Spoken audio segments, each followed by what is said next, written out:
Welcome to Jumpers for Goalposts, our Christmas special. We're doing something rather different this evening.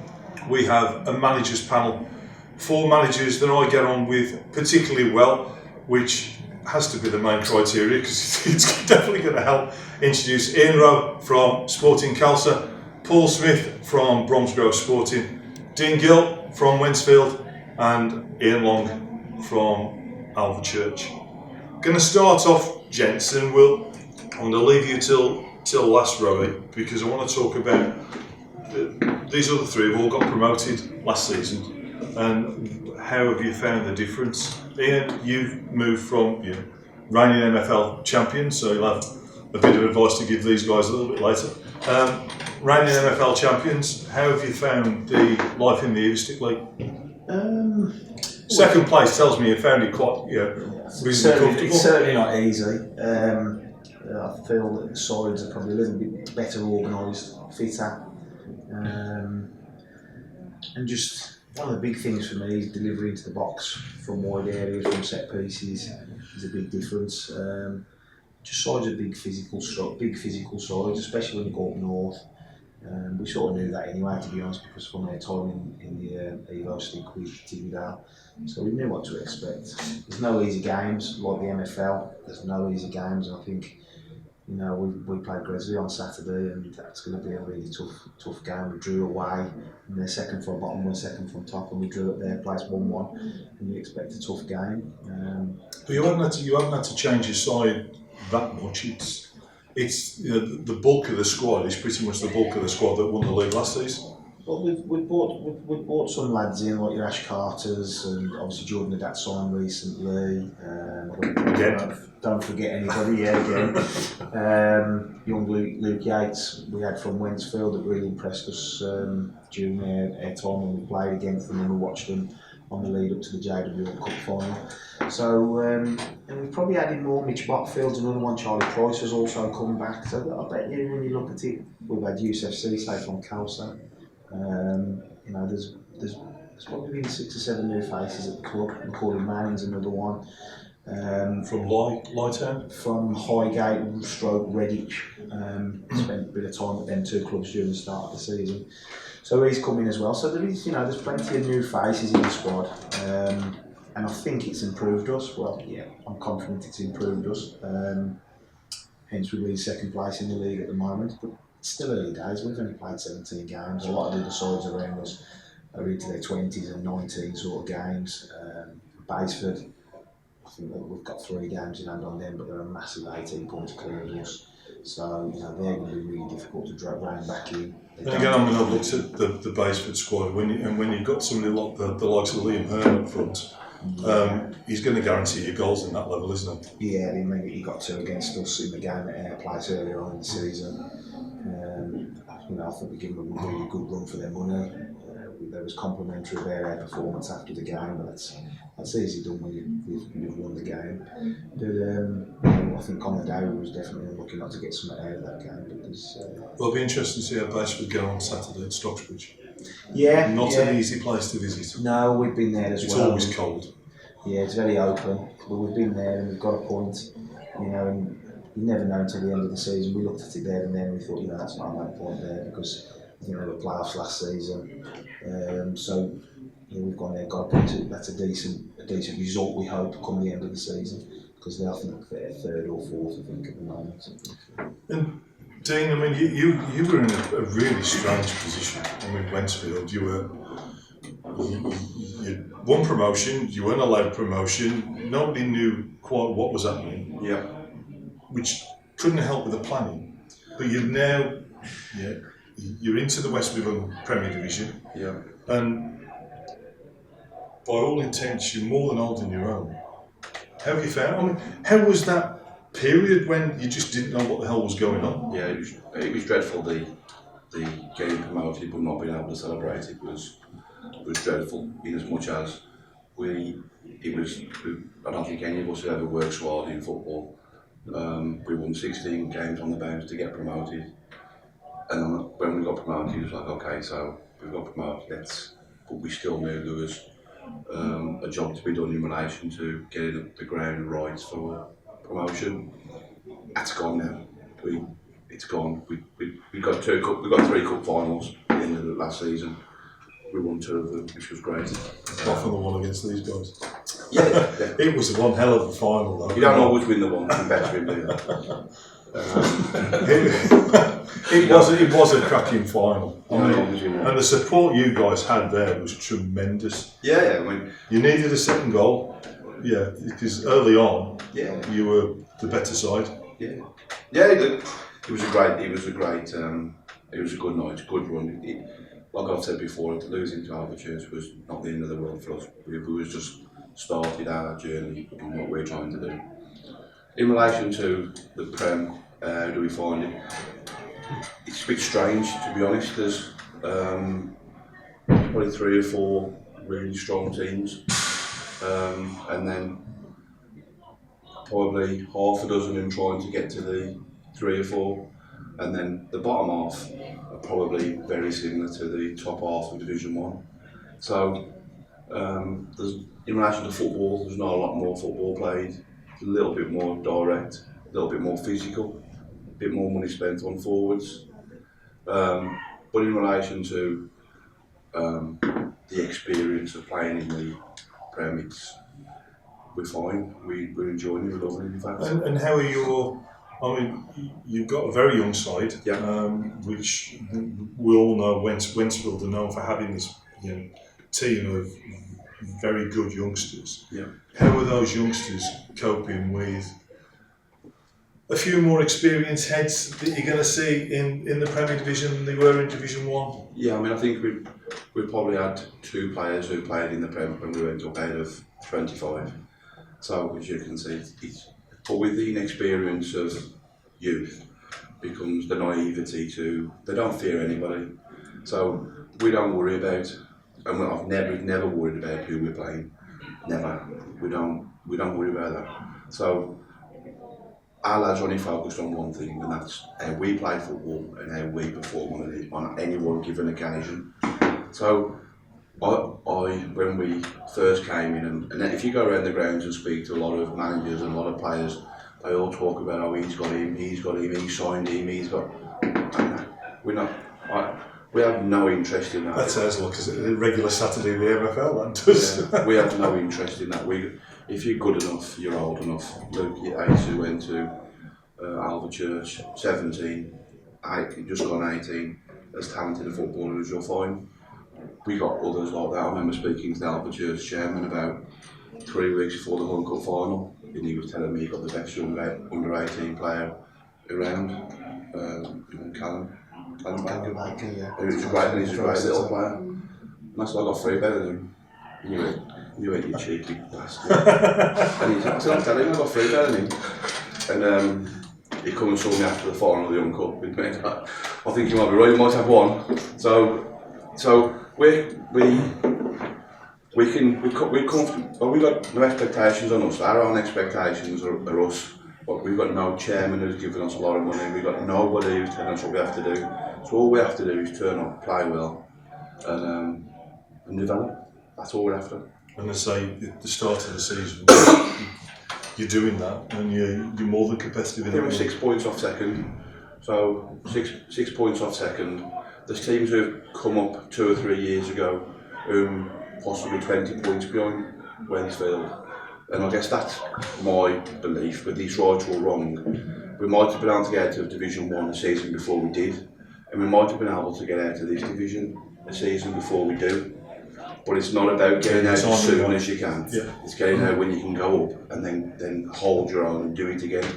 If you've got no money, that's the only way you can do it. So we can't go up and say, okay, now sorry, the 6 boys is. We have to grow 6 boys and ready to go up.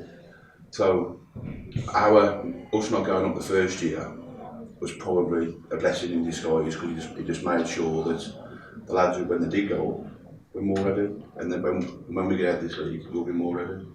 And now, Smudge, it's very different for you, because you just last season you had this incredible season where you just took everything before you in the Division 1 in the NFL, had that phenomenal run in the FA Vars. And I still don't know how you lost to Cleethorpes after seeing both legs. And you've gone into the Premier, and it's as though, well, you've just carried, from the outside it would look, if anyone's looking at your results, you've just carried on that momentum. Has it been as easy a transition?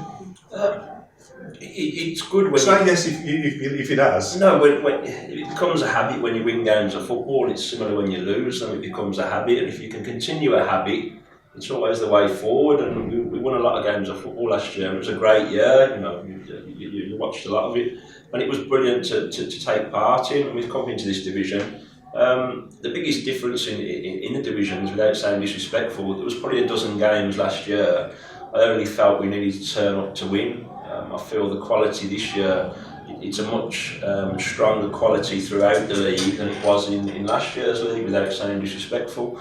So every week now we've got to turn up and make sure we do things right. But I've brought the majority of the squad from last year with me this year, and as I said, they're in the habit of winning games of football. We've added a little bit of quality along the way to those. We've had a real solid start to this season.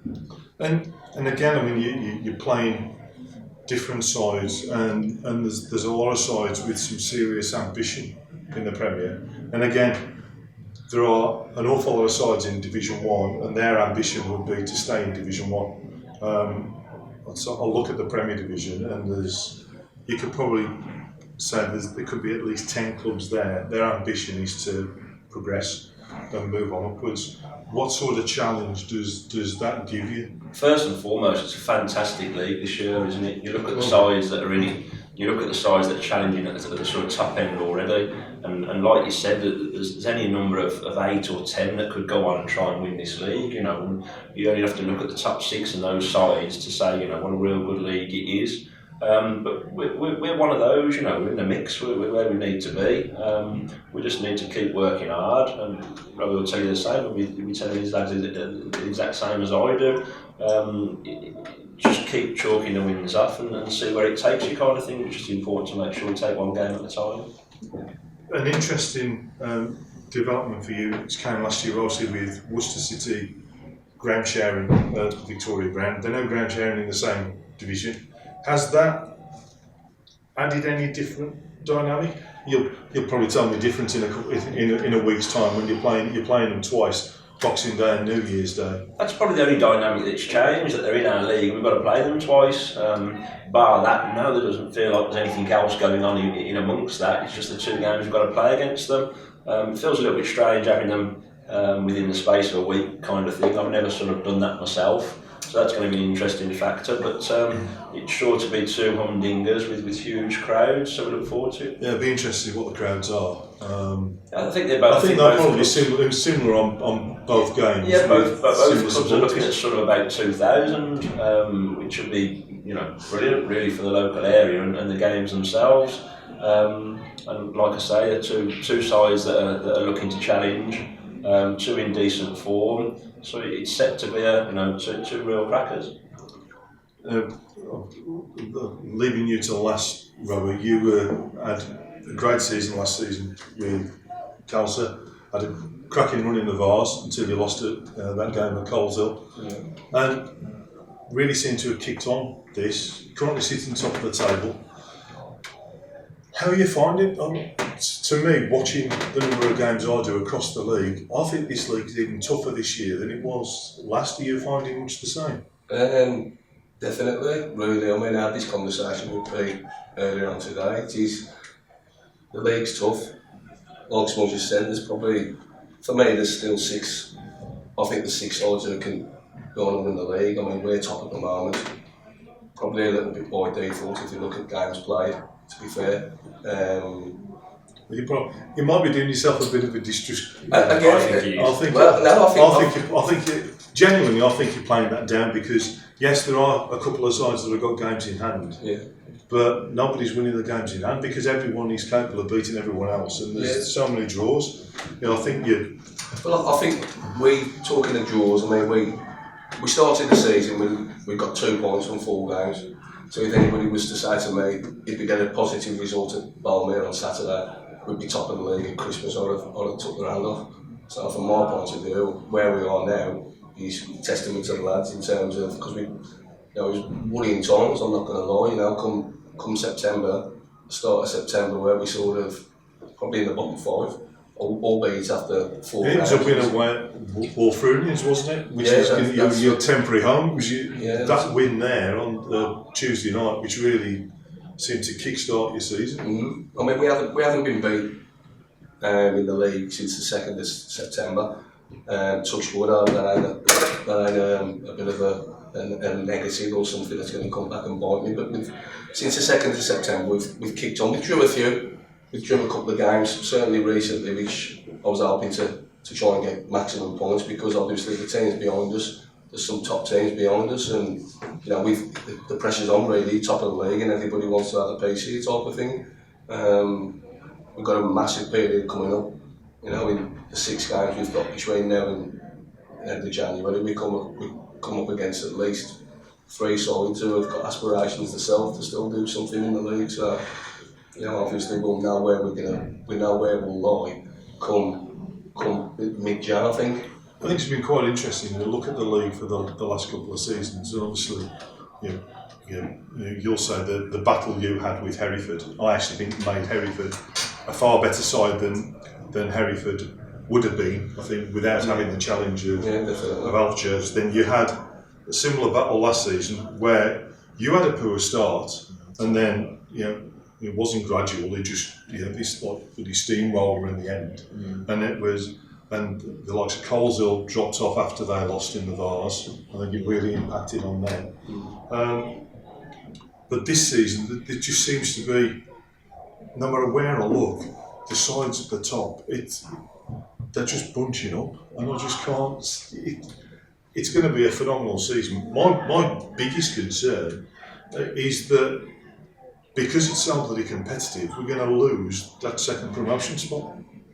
I mean, I've spoken to someone about this as well, and it is some, historically, a team that finished second last year didn't have the points total that would have taken them up, and I think it's possibly going to be the same this year, which is really unfortunate. I mean, I think our league, the Midland Football League, is possibly the most competitive league in the country. Up with that the northeast one. Yeah. The northeast counties, the one that Cleethorpes were. The northern league. The northern one.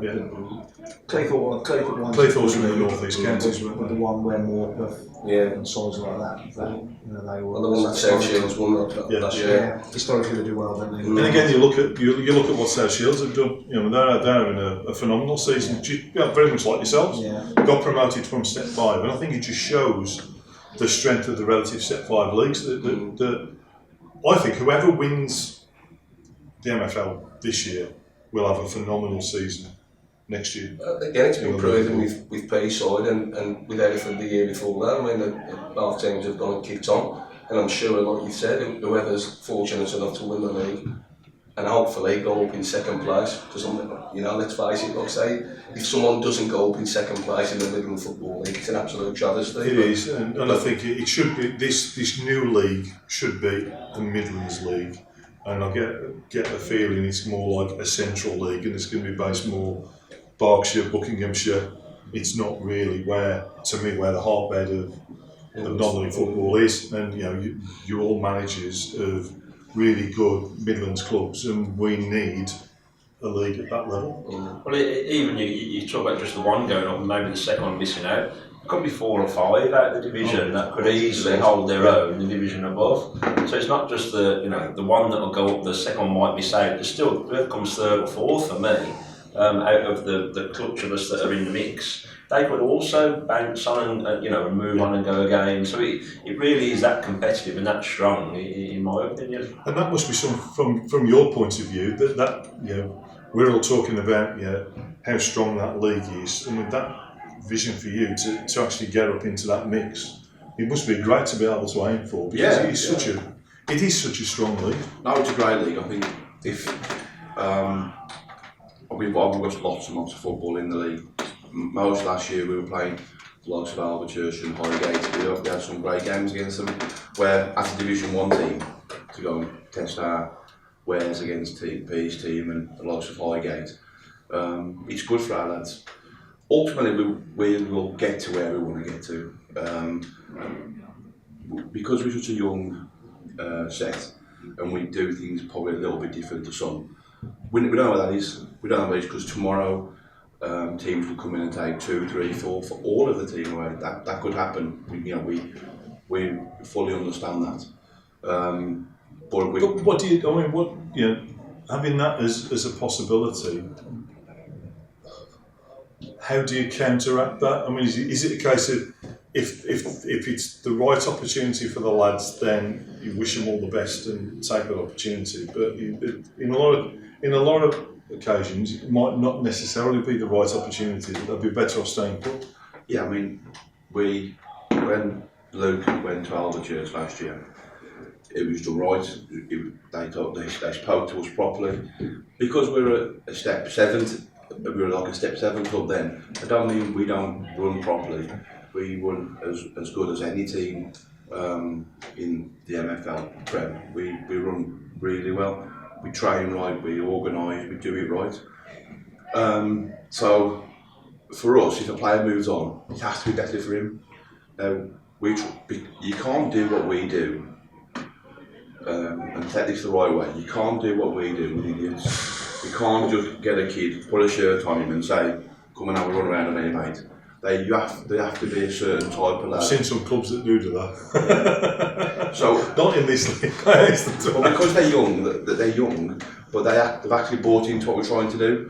So ultimately, if a club, and we could lose probably 10 of the team tomorrow and go and get paid £50 a week, but it's now better for them. It's no point waiting for the 50 quid to come along. They may as well wait so they could. If I've got that at 17 today, it's been 4 years with me and still only be 21. And there's that many 17-year-olds, 18-year-olds just dropped out of the game. People don't want to play them.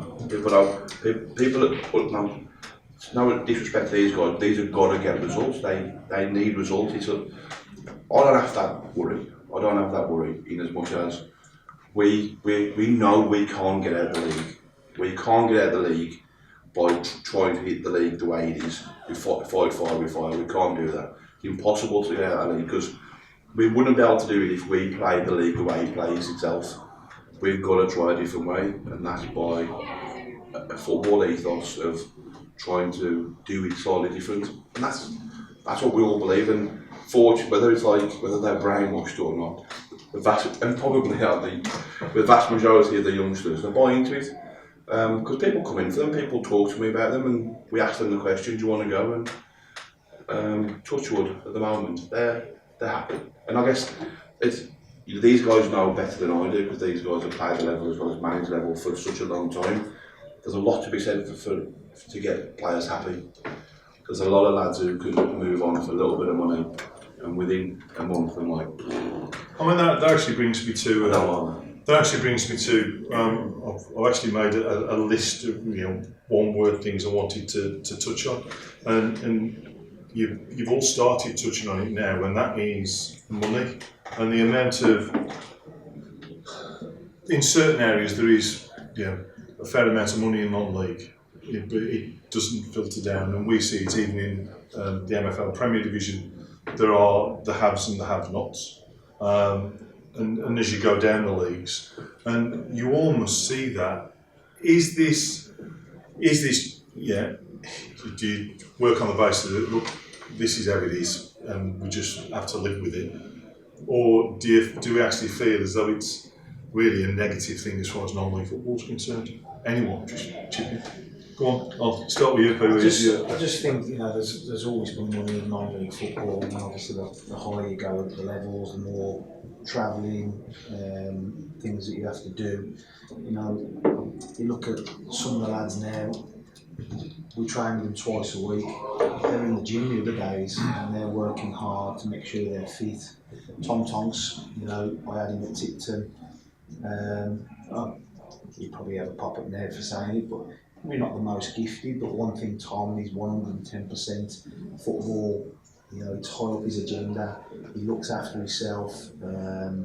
He's playing at a good level of football and earning probably a good few quid because he's looking after himself. There's a lot more demands on semi-professional players now, in my opinion, to be fitter. It's not a case of going out Given having a few beers on Friday night, they're expected to do things correctly, and like I say, it's more demand. So I think And that seems to be filtering that down little an bit awful lot lower than it's ever done. Money's always been there, hasn't it? It's I think always the been clubs are there. getting more professional. The lower the levels, I think we was ahead of their time. We were probably run, without giving it the bigging too much. We're probably run as well as some step 2 and step 3 sides, in my opinion, for the things that we do for the players, protein, etc. The training that we do.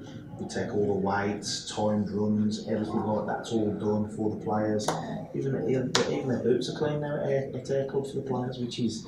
You imagine 10 years ago at this kind of level, it was unheard of. It was unheard of. But you want to do. There's a drinking culture. There's some things you can't do. There's some things you can't do because financially it's just not viable. But the little things that you can do that only cost a couple of pennies, it makes the players more professional when they're away from the club. Not just when they're with the club. That's how we feel. When we have a coach for our away games, not chased down, not wronged. So we travel together, and it's a law that you can't travel by yourself. I don't care if you've got something else on after, you've got to get back.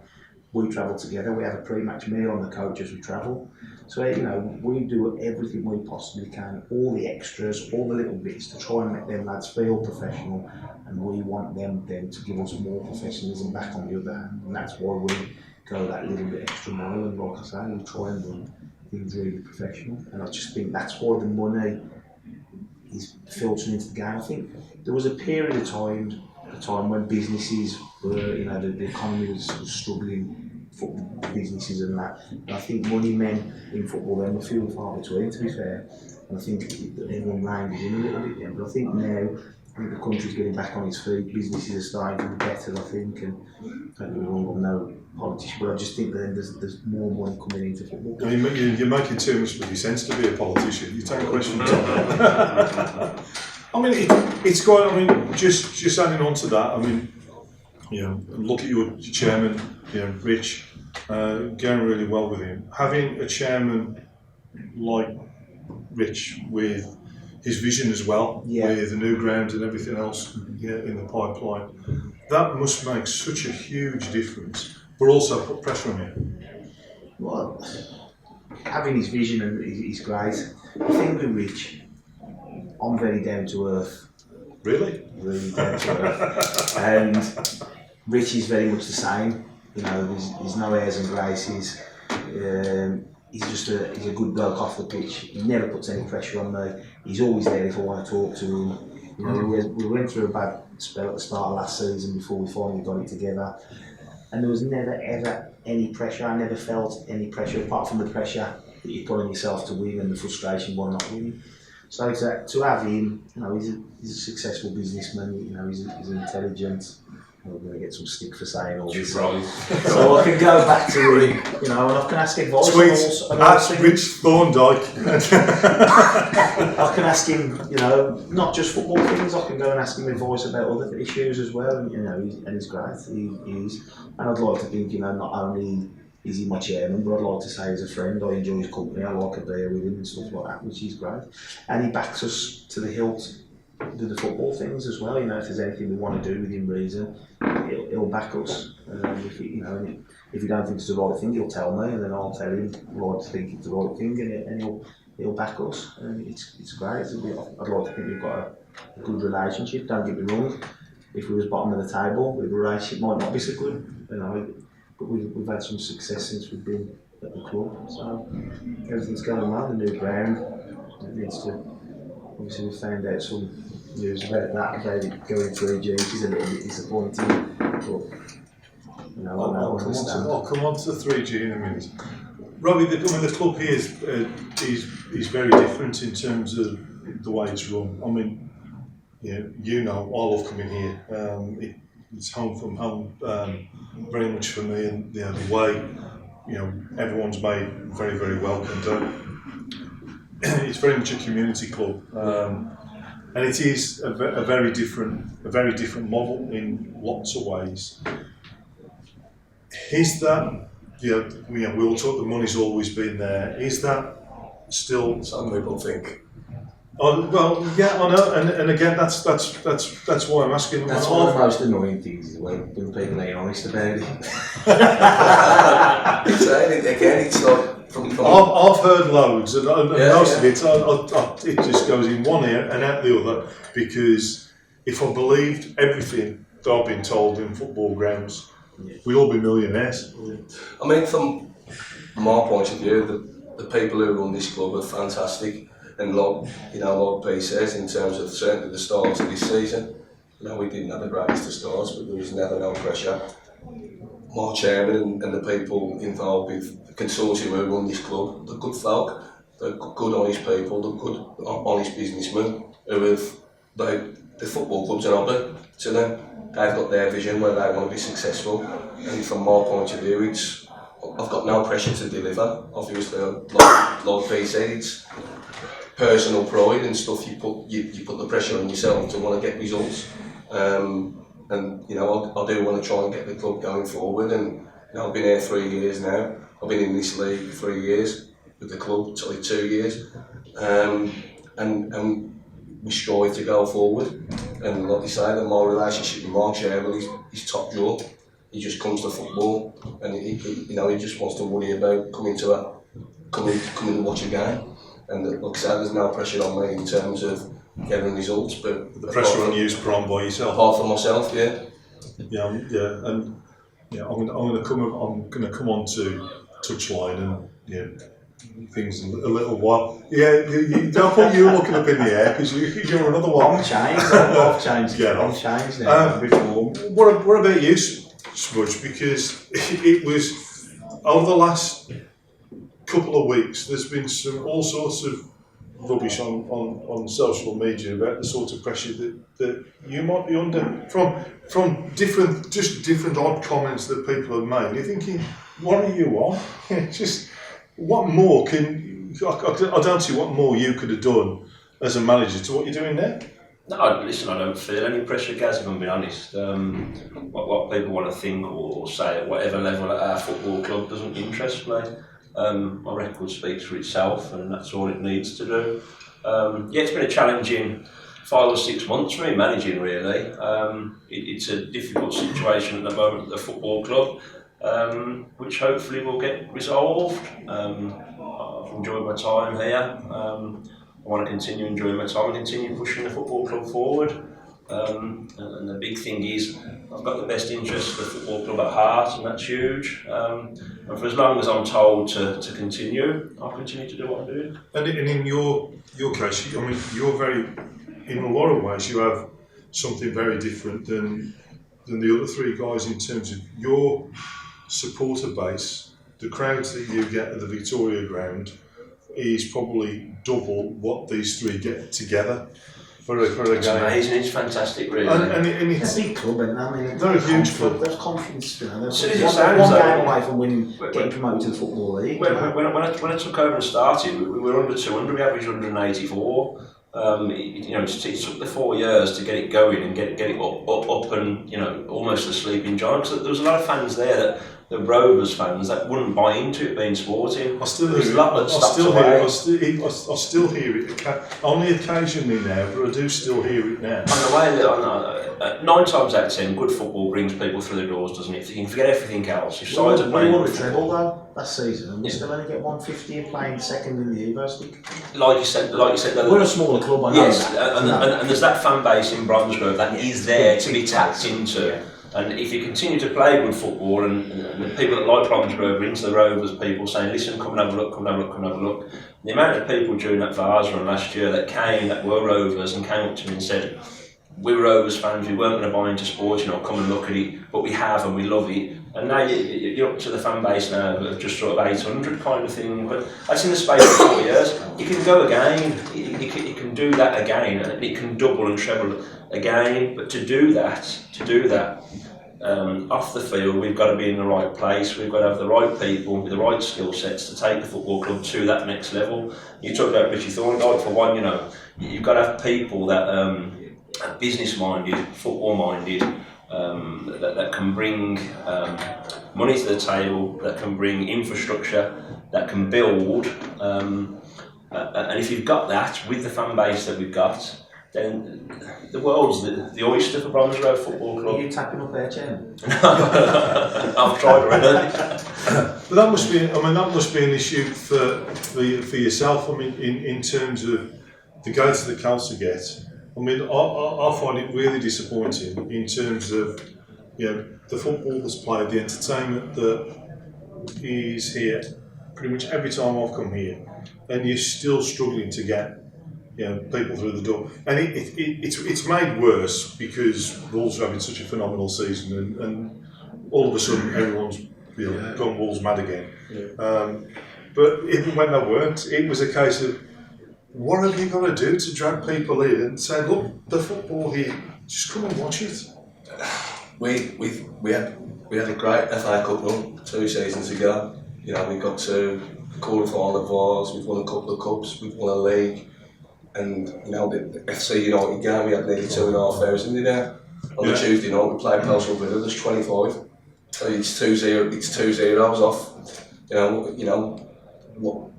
I know Wolves are 2 miles down the road, but we play some good stuff here, and we'd love people to come through the gate. It's what we want to try, and we'd love to be in a position where it's where we're trying to fight against. When I say fight, I mean it in the nicest possible way. We're competing with Bromsgrove. They've got 800, and we've probably got 80. At tops come to some of our games. The difference is they've got a massive history. I know it was Rovers before, but the club's got a big history where you're trying to build in you're a club from 1991 the club was started. Willenhall Town. This ground I played there for Willenhall Town years and years ago. But they've got a history behind them, like I say, the confidence and stuff like that. Yeah, of course. So from my point of view, we want to try and strive forward. I mean, as you're probably going to touch on shortly, there's big investment being put into this football club. And like you said, we've been competitive, certainly since I've been here, we've been competitive. So, I'd love to get people through the gates.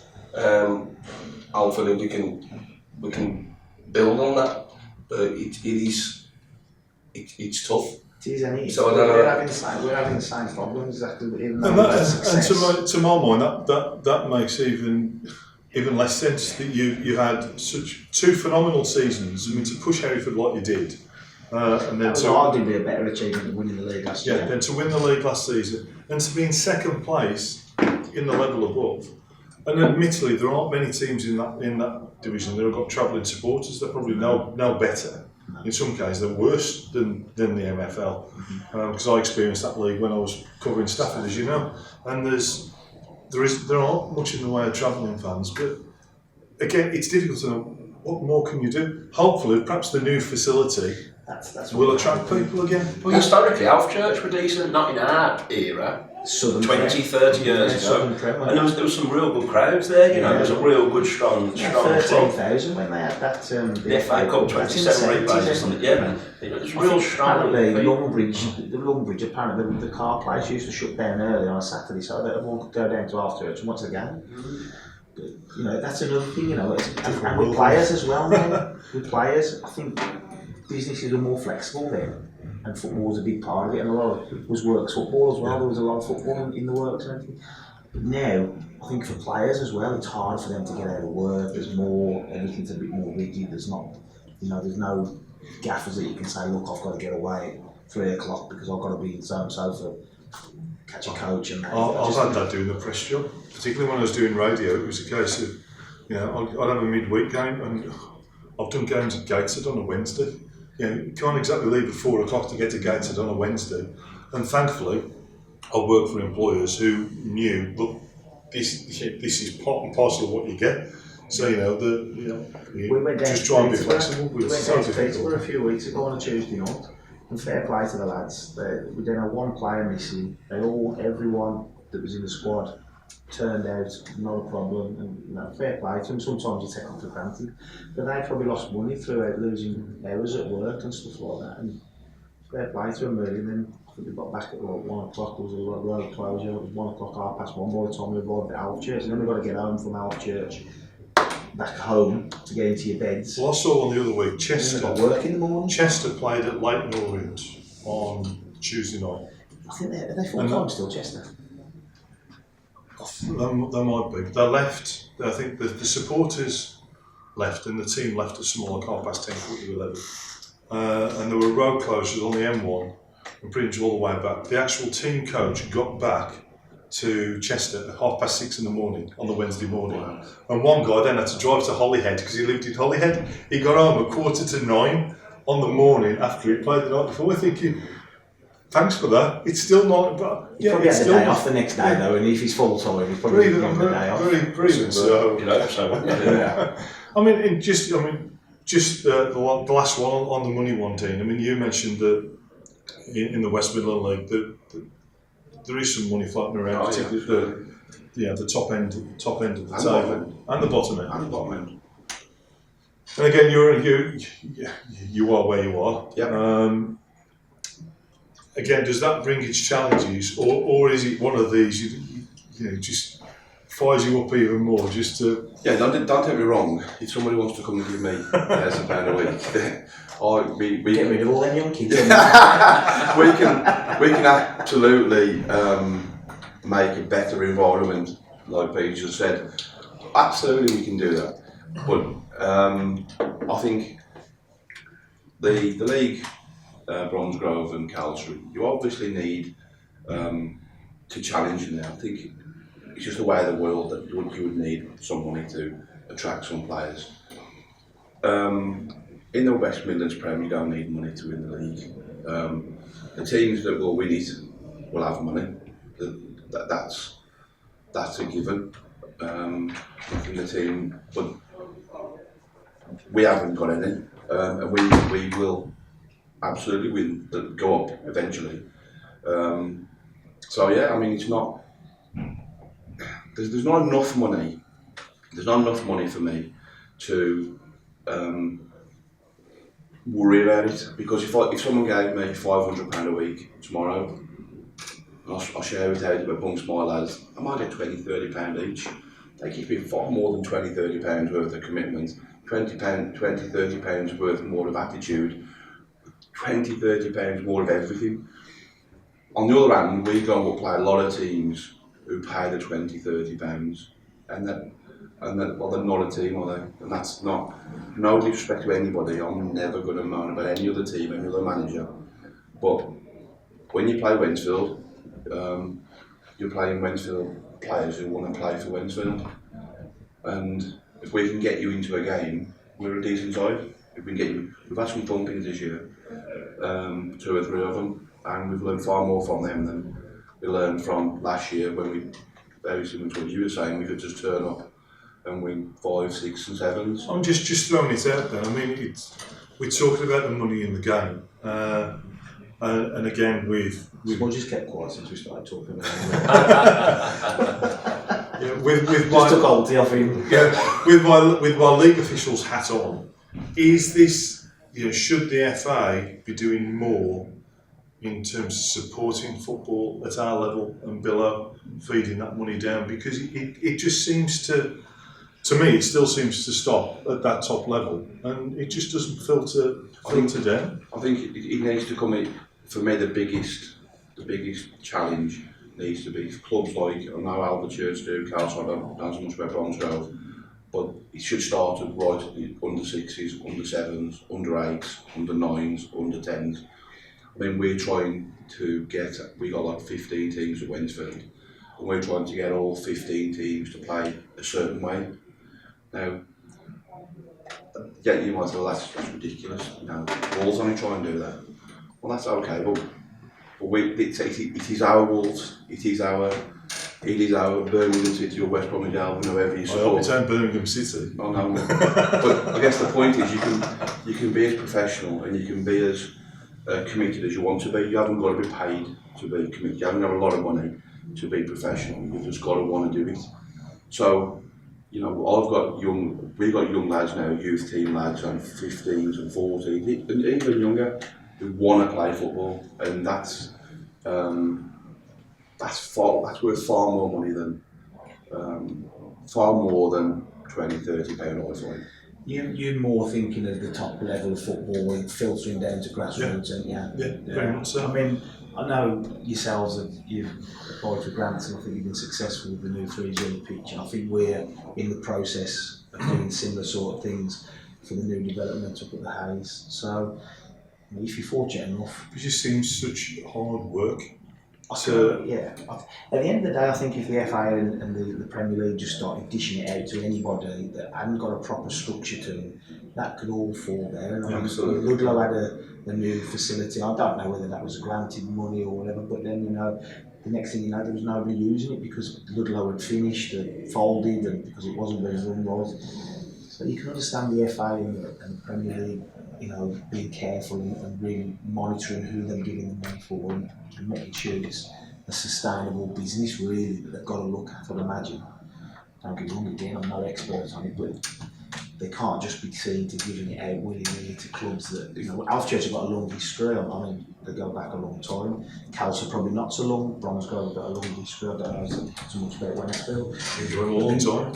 Yeah, In different names. Yeah, I guess the point is, the money's great, but there's got to be a plan, hasn't there? I mean, Alvechurch got a great plan.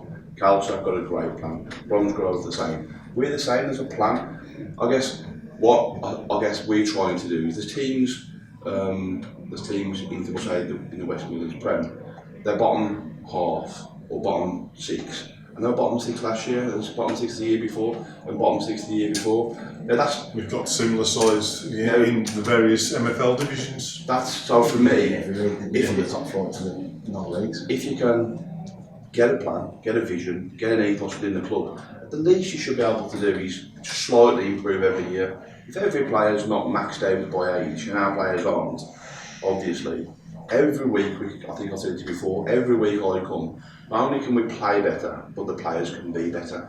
So we work with them on a Tuesday, on a Thursday, or on a Sunday even. As long as we put the time in, they can be better the week after. There's not many people who want to pay money are prepared to put that graft in.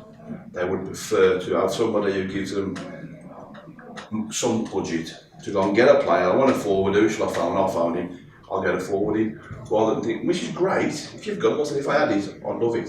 So I'm not for a minute saying it's wrong, but there's a lot of clubs who, I think the point you was making, if you just gave them a lot of money, would just give it away, and away it's gone. You need structure, you need infrastructure. I think we've seen it at various clubs, haven't we? And and you're thinking, that just doesn't seem to be money well spent. I'm going to move on quickly, and the two of you mentioned it. 3G and 4G pitches. I know there's a love-hate relationship with them, mainly hate. What do you all genuinely feel about 3G and 4G? Is it the right thing for the game? Might be the right thing for the clubs, but is it the right thing for the game? And as we've just found the last couple of weeks, they are not these pitches that you're always going to play. Because if it snows, you can't play because you can't brush the crumb off. Go on then, I'm going to start. I'm not trying to get the sack. Far from it. But you're now going to be playing your home games at Castlecroft, CKW Stadium, while the work's being done here on the new facility.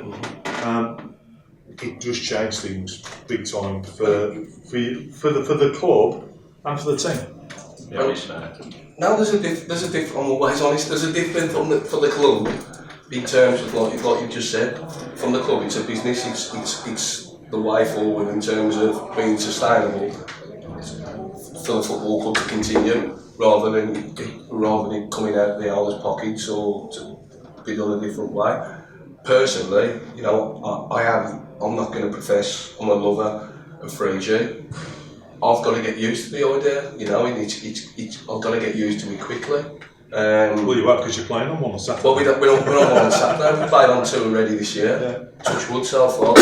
We've won on choice. Is it ideal for me? Not really, but I've got to deal with it. We've certainly got to possibly look at changing our style of football, change our approach on, certainly how we set up and for games. So it's something, it's different. It's a different style. You've got to play a certain way, and it's something I've got to get used to. Now, I'm going to ask you, because as far as I'm aware, there are no plans for a 3G or 4G pitch at the Victoria Ground. I don't need them with 800 fans. I don't need that revenue, do they? But I mean, and you're playing on a half decent surface. It looks really good. I mean, you've played on, your team have played on 3G last couple of years.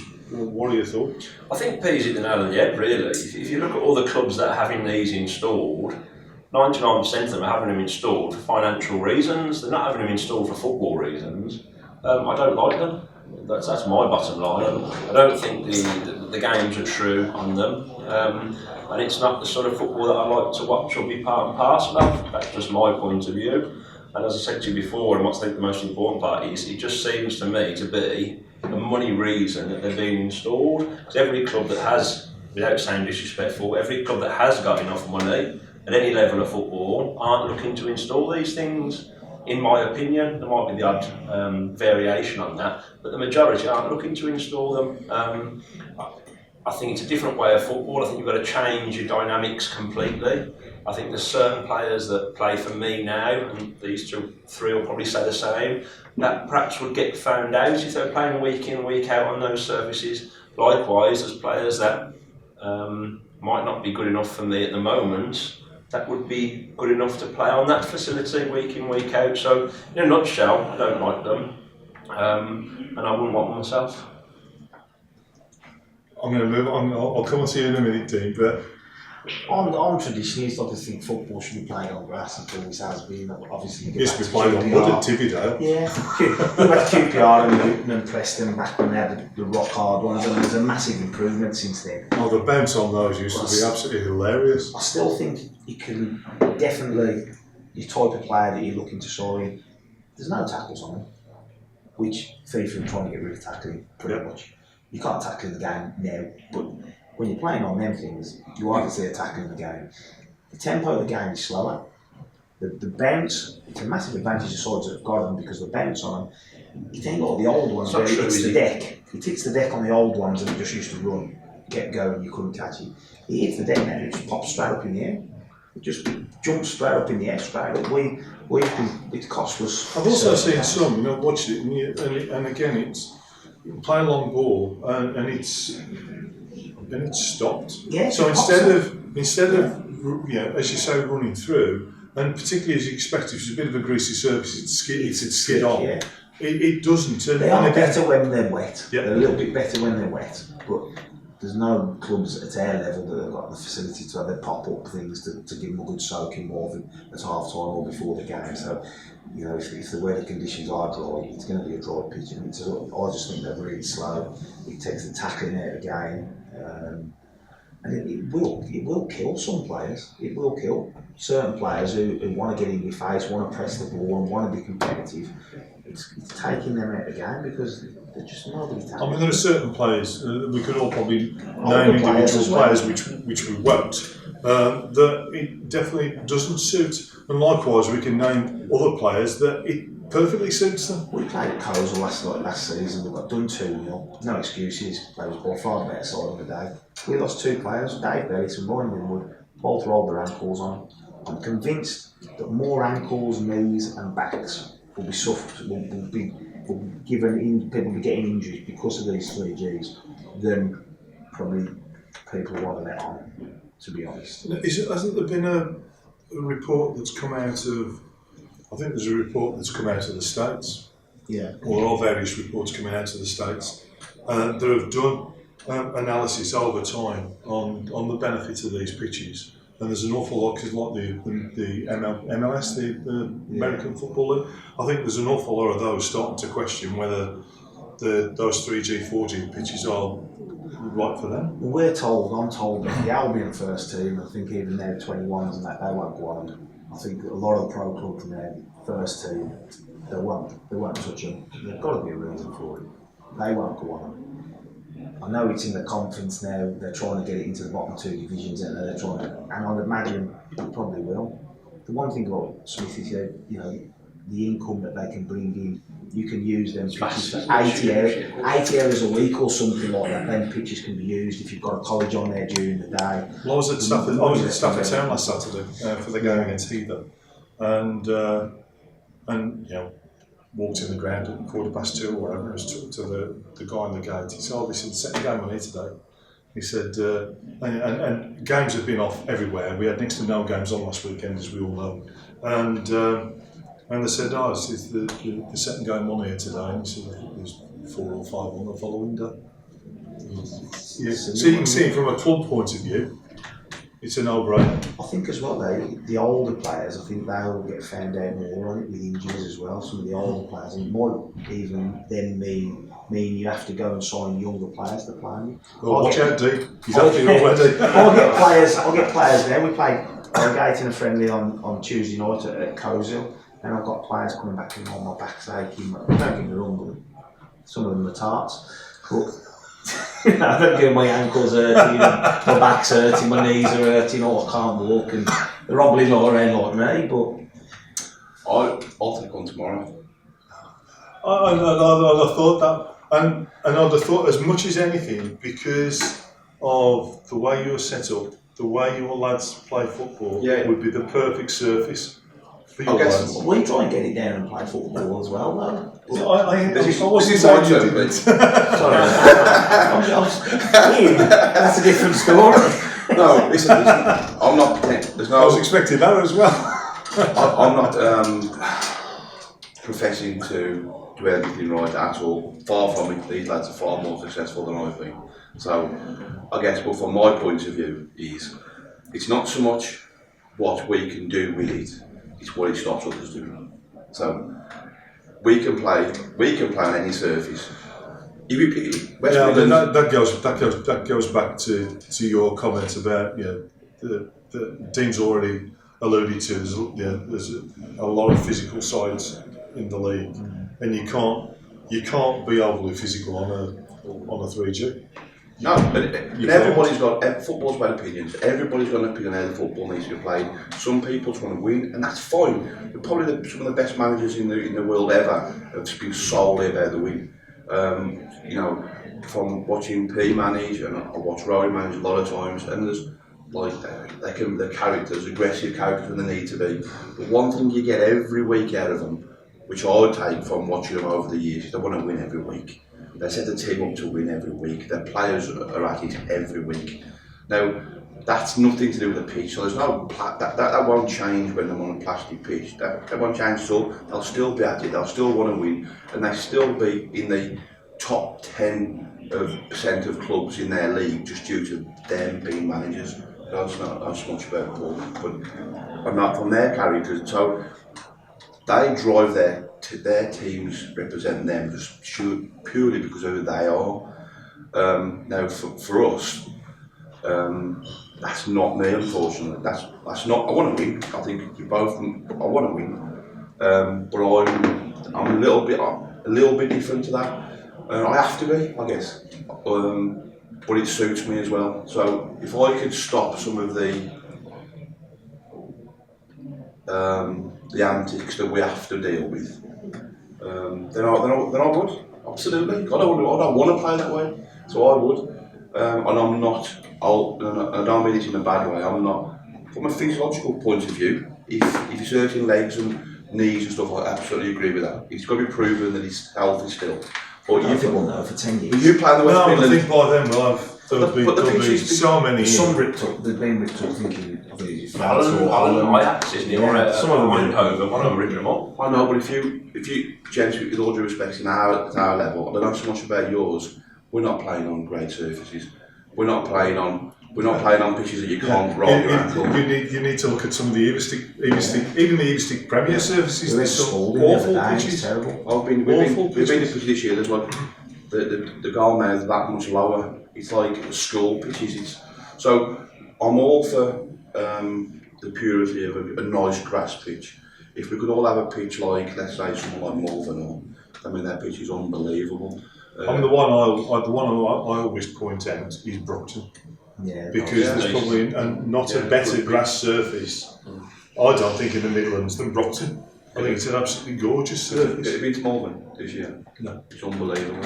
Great pitch. Great. And so if you go pitch all that every day of the week, we would. Offman's nice as well. Offman, casuals, Yeah. all decent surfaces in there. Yeah. Fair, their surface has improved over the last few years massively, ridiculously.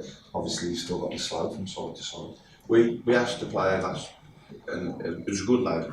We asked the player to come and have a look last week, and he watched us play and played at Wednesfield. And he said, I can't play that football on that pitch, so I'm not coming.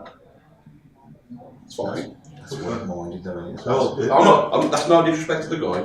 It's his choice. that'll be my reaction as well. So okay, fair enough. Better after that. No, well, yes, but I guess there's an honesty from some people just don't want the challenge of it, which is fine.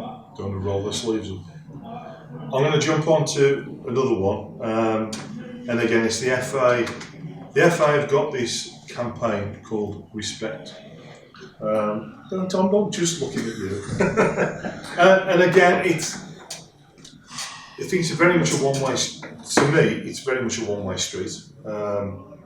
And interestingly, I was a speaker at a meeting of the Referees Association before Christmas, still bloody before Christmas, a couple of months back, and it was eye-opening for me. Because I have a bit of a reputation, particularly doing radio commentary, for having a go at referees, and I did. I opened it up saying, my record for having a go at referees is something like 7 seconds. That was just in one game when I had to go to a decision. So I thought, I may as well be honest up front, and then hopefully they'll warm to me after that. And they didn't throw me out, which was a plus. And again, I touched on this. Respect, and again, a lot of it's on the touchline, a lot of it's on the pitch. Now, you two have got a reputation for being as lively on the touchline as anyone. Normally on the pitch. He's on the pitch. When he gets really het up.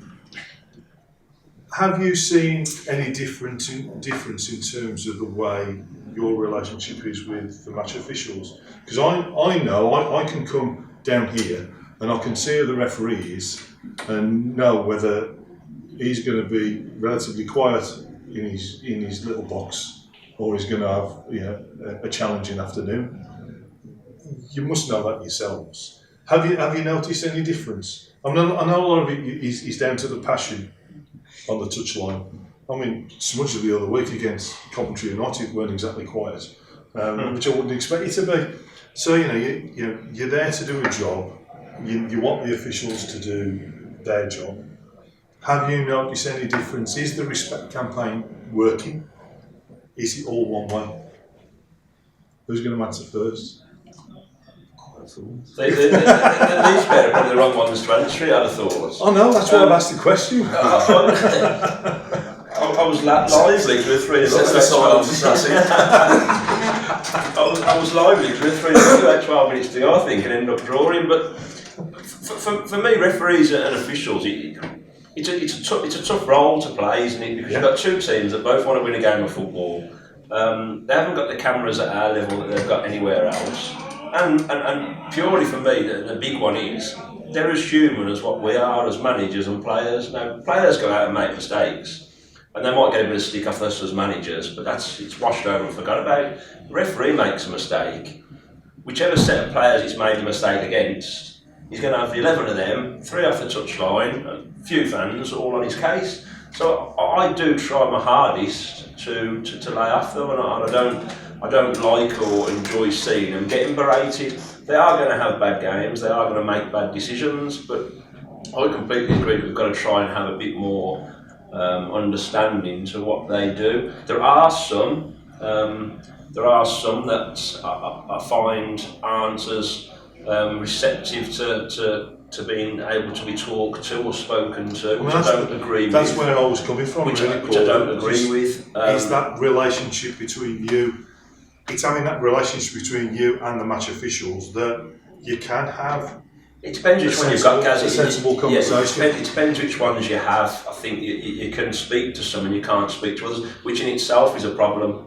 But I still believe that we as managers, and not just around this table, we as managers should or try to be a bit more understanding than what I see from week in, week out. We had a guy at TV now the other night, John, good ref, very good ref.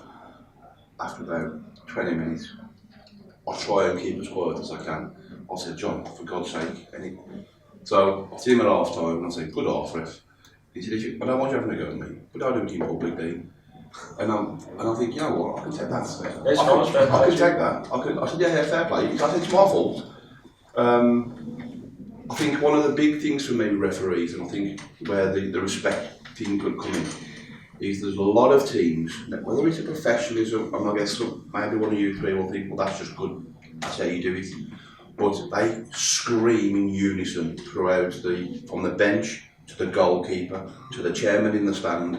There's a touch, and everybody's like up, probably 30 people. It's the right thing to do. Yeah, so people think it's the right thing to do. Now, our lads, He's joking, by the way. no, he ain't. No, Well, there's 30 try and influence it to. But we don't do that. We don't do it. If with all due respect, that's not. We're not interested in. That's your players don't appeal for anything. No. Just want to get air ball. That is trying to influence the rest. No, simple as that. No, yes, well, I'll get your point. That's I guess where our naivety comes. I guess individually, obviously they'll do what's natural to them. So, but there is a culture of that puts pressure on referees.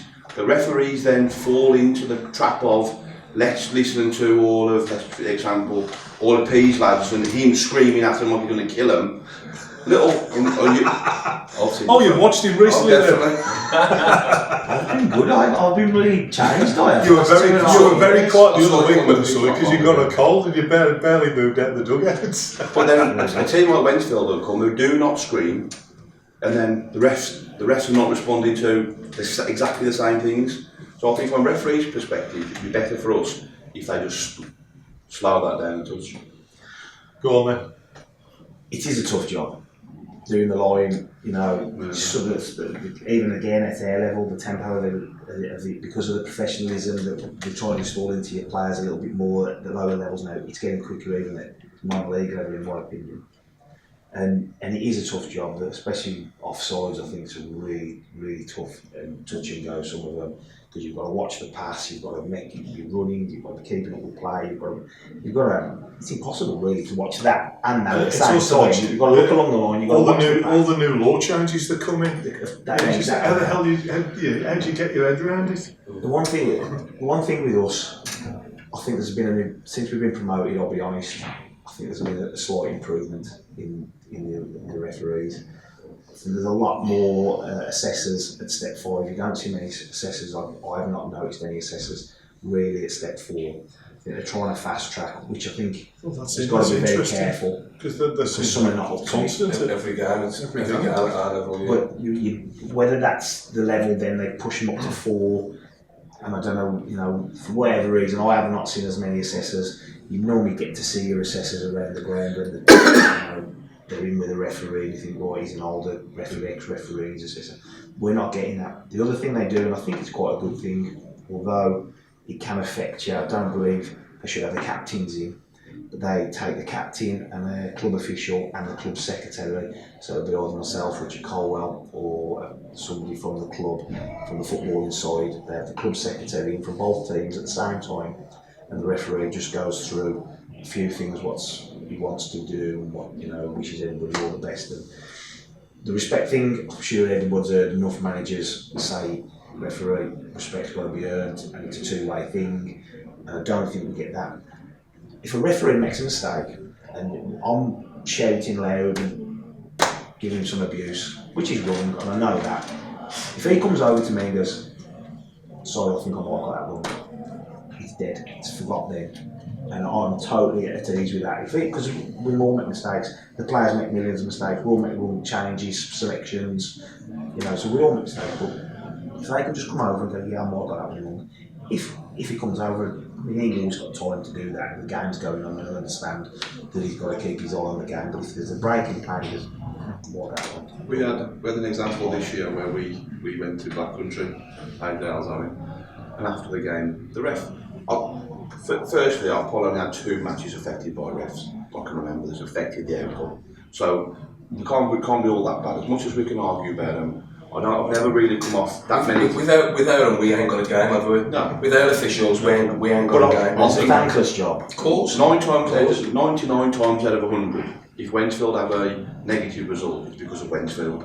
It's not because of a ref or a linesman. It's because you're not dealing enough. But we had a ref this year at this game, and he had a shocker. He had a bad one. So, no point in talking to him. There's nothing I've got to say that he wants to either. So, there's nothing I can say that's positive. I'll just leave him alone. But on my way out, I saw the assessor, and I said, "Look, you got a minute?" He said, "Yeah." I said, "Be straight, or tell me to go out on my own. Either or either. Don't bullshit me. How's the ref going today?" He said, "It was great." I said, "Sam, thank you very much." I went home, and I was automatically, like you said earlier, he just said, you got a mare today?" And I'm like, "Okay, well that's fair enough. I can put up with that." It's when they stand there and argue that what you've seen and everybody else has seen isn't right. And I think we need a lot more honesty of just saying, yeah, what Peter said. Like for me, it's like I certainly don't go out and think, right, I'm going to give him loads today, I'm going to give these loads. I'll kick every ball. I'll kick every ball and head every ball. Yeah. And from my point of view, if I always take a look at myself after every game. I'll go home and think, I was out of order today, or I should have approached this differently today. I had one incident last year where you actually was at the game. We played Walsall Wood last season. Oh yeah, I remember. We played Walsall Wood last season. We was 1-0 up. We had a goal disallowed to put us 2-0 up. And then in the second half, we scored. The first goal was marginally offside. The second goal was the different county. The kid who scored the goal was probably 10 yards offside. Now we've lost 2-1. So from my point of view, I'm aggrieved. Again, being careful what I was saying, not to try and get myself in trouble, because obviously there's a fine line. Fair play to the referee, and this I ain't going to name him, but he actually sent an email to the club with an emailed apology from Touch that, isn't it? 100%. There was an email apology, and he asked for this email to be forwarded to me, which I did. And fair play to the guy, and full respect for that. It didn't bring the point back. It was a horror decision. Oh, 100%. But his linesman as well is letting down there. Yeah. He's not going to. I think I'll leave it there. Leave it there, because I know what you're going to say. No, again. I do as well. I think It is. Like I said, you try and take everything as it comes. Like, decisions can go. You can go for you. They can go against you. The officials are human beings. We all make mistakes, but sometimes there can be like a patronising way of coming across, which can rub people up the wrong way. Now, from my point of view, I know I rub people up the wrong way at times, officials. But if they speak to me and have a conversation with me, they'll think, and I've said this, yo, Rowe, you ain't such a bad guy after all. Once I've had a conversation. So I think a lot of the time it is having that conversation. I mean, and I know that the one that seems to drive every manager up the wall that I've seen is when you get an official that decides that he's just going to keep blowing that whistle.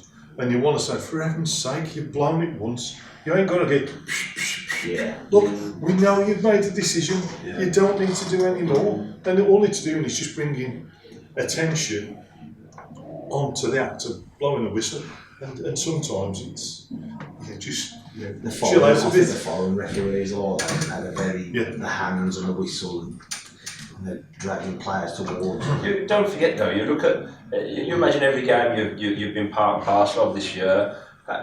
Name me a game or think back of a game where you can say that neither sets of players or neither sets of managers have had a go at a referee. And you won't be able to think of a game where neither set at some stage has said something disrespectful to that referee. And that referee has got to deal with 22 personalities, because everyone's different, so the 11 each on the pitch got to deal with the 2 sets of dugouts, and he's got to try and do that in one vein. He can't change, he can't flick, he doesn't know these people.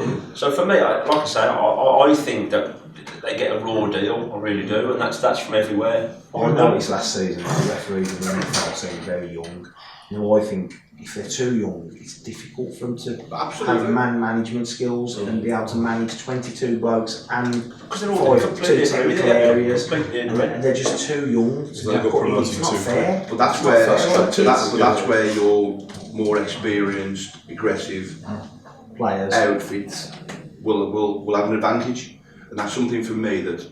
But some referees will dig their heels in when you're loud and that, and they'll someone go the other way. Yeah, the other way.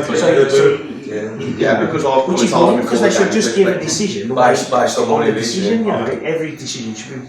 We had an instance this year where a lad, the defenders with our lad, almost knee high, and the ref's called his captain over and give him a warning. He's hit him there. Terrible challenge. 5 minutes later, our centre half has questioned his parentage. Yeah, the rest. Because he was straight yellow.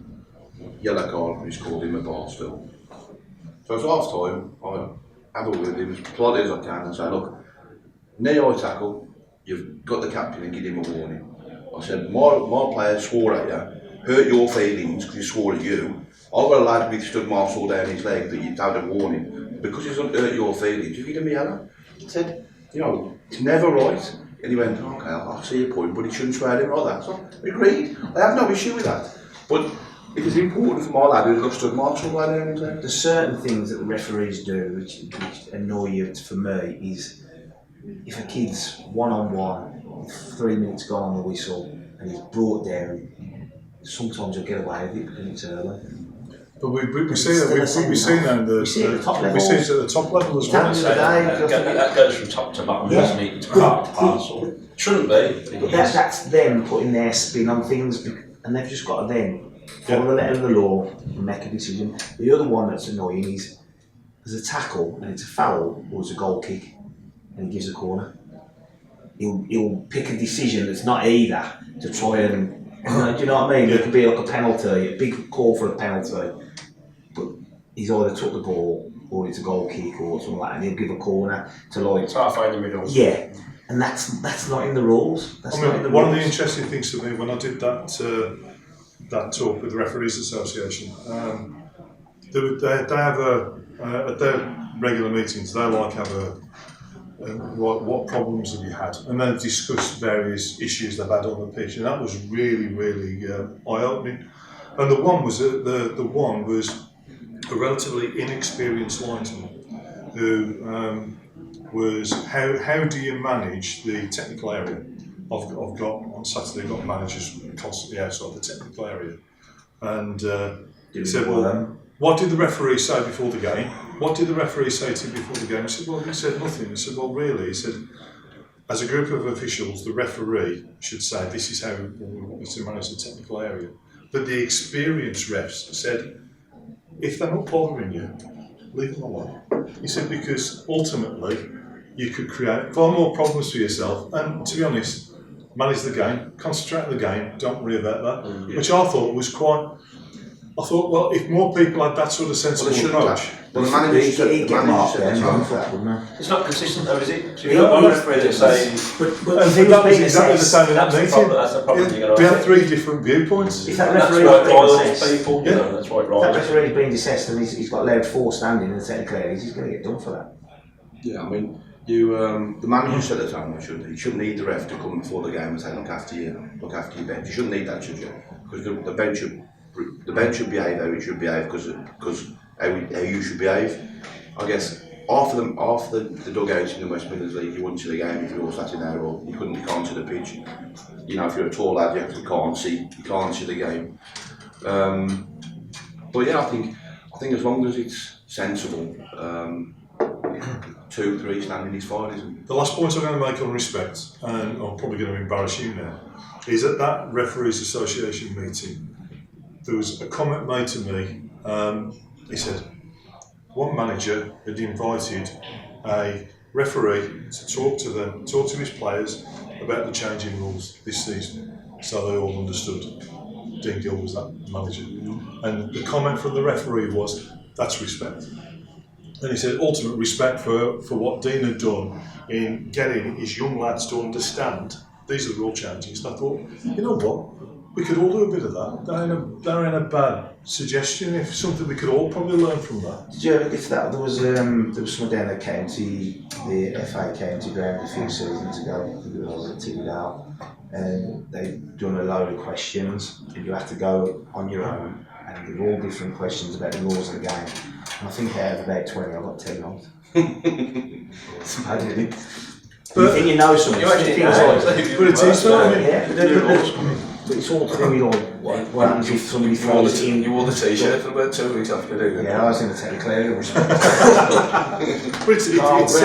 But it is so difficult. I mean, again, at that meeting there was and I can't remember what the incident was, but it was mentioned, and they said, "Gary, what do you think?" And I put what I believed was right, and then there were loads of different contrasting ones. So the laws actually state something very different, and we all sat there going, "Oh right."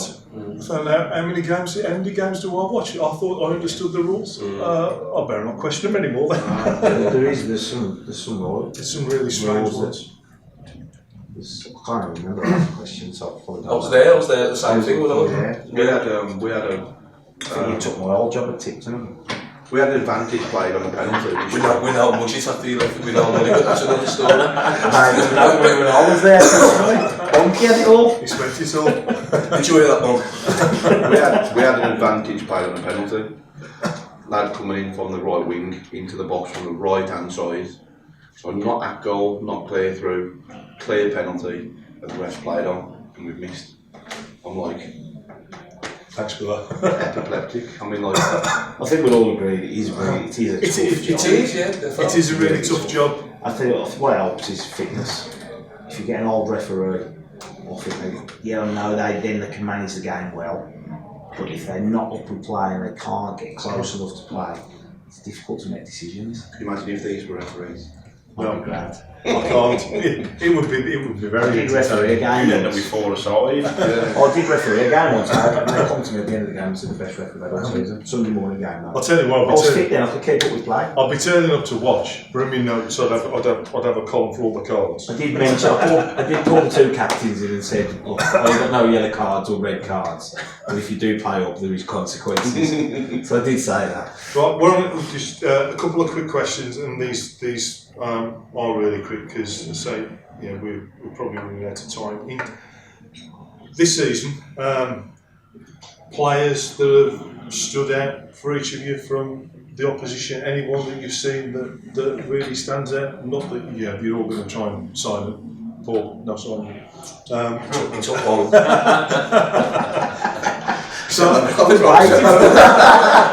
You've done well. You've done very well.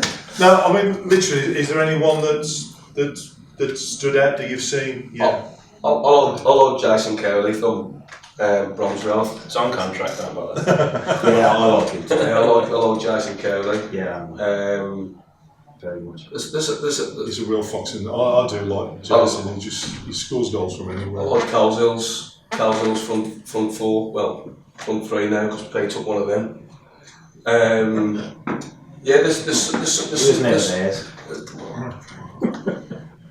there's some really talented players in our league, and maybe because of the travelling, people have decided to either stay closer to home so they haven't got the travelling, or they want to play in front of 800 at Bromsgrove. It is. Sorry, Smudge. It's yours to lose. It's not ours, it's to lose. Go on then. Apart from Liam Holt, who else is? There's.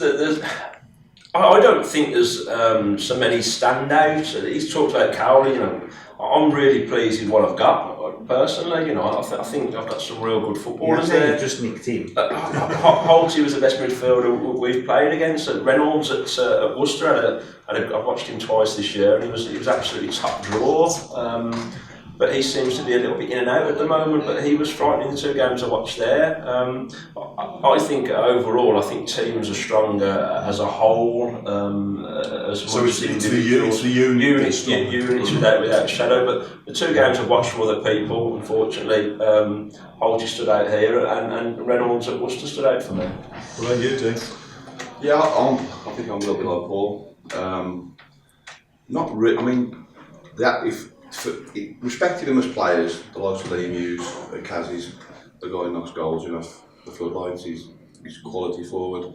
Probably wouldn't fit in with us. So, who having a good think of who we would take? We're not really.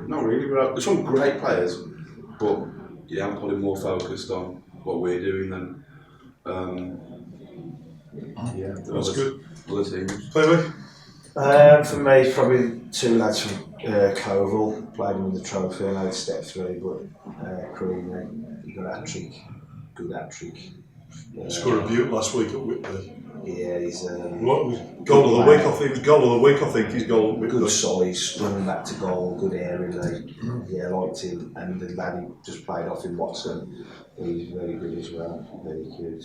And interestingly for me, I'll throw my 2 pence. I think the player that I think's made a huge difference for Khalsa is Carl Brady. 100%. He looks a completely different. He looks a different player with probably the better quality players around him than he did at Wolves. We had him in pre-season. And I think it's just like he's a Duracell bunny, Kyle is. He played for Dean the other night. Just never stops. Never stops running. He's a good lad. And the other one for me, apart from the players you mentioned, is in your league, Dimitri Dunkley. Saw him play against Heath Hayes in the Vars, and he was just couldn't handle him. Yeah, just couldn't handle him. All sports deal us some good players, good team. So Very quick. Some good players. Very good. Last question, and it'll be interesting with these packs. It's the same question. Ambitions for the season. Stop here. Where you are now, not at the start of the season, but where you sit now, just before Christmas. If we can hang on to a playoff place, that will be a very good season still, I think. First season up. Definitely. If we can hold on to a playoff place, I'll be more than happy with that. Dean? I guess the public answer is anywhere in the top half. So that's what we tell everybody, anywhere in the top half. We're 6 points off second. We top 6. We take top 6. And I'm going to throw them both here because you're both in this fantastic promotion battle in the MFL Premier. Yeah. Obviously, I'd like to win the league. It's going to be tough because of the teams in and around. But if I can get promoted, it'd be a great achievement for myself and the club. Yeah. So promotion would be great. But you try and win everything. If you're not we're here to manage sides, and you want to try and win everything you enter. So I want to try and win a league. But exactly the same as Rowe. Really, promotion would be unbelievable. First. Wembley this year after going so close last? Yeah, it was a killer last year. I've got to be honest, it was a real killer to lose the way we did up at Cleethorpes, not performing really. So we're still in the hat, aren't we, in the last 32? So who knows? We'll give it our best shot and see how far we can go. But yeah, in an ideal world, I'm looking to try and win a league and get to a Wembley final. See how we go. I do hope one of our sides gets to Wembley this year. We've got enough opportunities. Wasn't it? It was, and again. On reflection, it would have been great if they'd have played each other in the semi-final. But Coles will come against the best step up against the best step 5 team in South Shields. And on paper, Cleethorpes should have been far too strong for Bromsgrove, but over the 2 legs, they're the better side. And it was. It was gutted. Do you agree with that? He was best side over 2 legs. The first leg, without a shadow of a doubt, we could have gone up there with a real good margin, and we would have fully deserved that good margin. Up there it was a lot closer, but again, in my opinion, it was an early goal. one, it was an early goal, and two, I don't believe we played as well up there as we have done throughout the whole of last season. It was a poor performance. 100%. We went there the season before, missed chances. You can't. Anyone that's got to the Vars final, you've got to give credit to. But they that came game, to us and rode their look at that. Because I was at that game where you lost it, please. We missed the most chances, didn't we? 1-0 up, and really should have been 4 up. Yeah. What a lovely club though, Joe. You know, the people there, everyone about the place. They were top draw from start to finish at our place. I still keep in touch with a couple of the board members there. Did you stay up there so much? Yeah, stopped up there, yeah. How do you think that went? Because we done the same. I mean, a lot of the lads, they said they didn't sleep well and stuff like that, because it's something out of the norm for lads at their level to go and stop up on a Friday night, isn't it? It is, but it is a jaunt, isn't it? It is a trek. And if you're playing a second leg of a semi-final, it's 50 half a dozen one, isn't it? You've got to try and... In hindsight, I'd still do exactly the same as I did. I just thought that we didn't perform well enough, whether it was pressure, whether it was... Whatever it was, the second leg, 100%, we didn't perform as well as we had done over the course of the month, 2 months before. Was it lessons learned for this season? You'd hope so. You'd have thought, I mean, with with yourselves and Coleshill. You'd hope so. We've played some tough games in it already, and we nearly got done at Coventry. But it's a great cup competition, isn't it, the Vars? For our level, it's a brilliant cup competition. I think it's the best one. I think it's the best one, isn't it? Yeah, the trophy without sounding respectful. You're not going to go and win the game. So it's a great competition to be in. To get as far as quarter final, semi final last year, it was a brilliant run. It was a great atmosphere, and fingers crossed. And again, without saying disrespectful, I think the sides that were still in it at this stage last year seem stronger than what are in it this year, and that's without saying disrespectful, but you looked at the South Shields and the bits and pieces that are in it.